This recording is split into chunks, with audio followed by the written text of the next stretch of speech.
Mheshimiwa Waziri, katika miradi ile ambayo imetekelezwa na wizara yako, miradi mikubwa hii ya EXIM, kumekuwa na ujenzi katika maeneo ambayo imepita mradi ule, na ujenzi ule unaendelea hivi sasa katika maeneo ya visima lakini vibanda pia. Nini mpango wako kuhakikisha kwamba ule ujenzi kwanza hauendelei na kuja kuepuka kulipa fidia ambayo sio lazima? Mheshimiwa Waziri, majibu. Asante sana Mheshimiwa Naibu Spika kwa ruhusa yako, na kwa niaba ya Mheshimiwa Waziri wa Maji, Nishati na Madini, ujenzi kama alikusudia pengine ni ujenzi labda wa wananchi kwenye maeneo yale kama nilivyofahamu. Kama sivyo, naomba nifafanulie zaidi, naomba.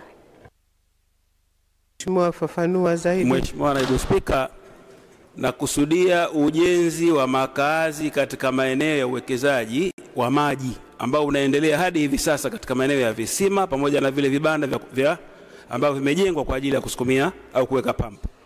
Nini mpango wako kuhakikisha kwamba ule ujenzi hauendelei lakini kuja kuepuka kulipa fidia ambayo sio ya lazima?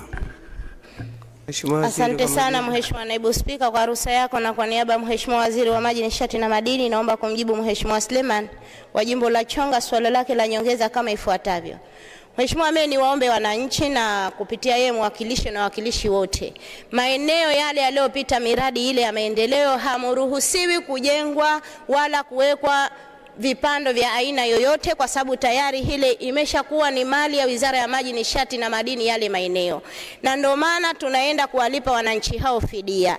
Na ikitokezea kama kuna mwananchi baada ya tathmini anaendelea na ujenzi, tukija tukiamua kuvunja sasa kwa lengo la kuimarisha maeneo yetu, hatulipi fidia yoyote kwa sababu tayari tulisha tathmini. Naomba kuwasilisha.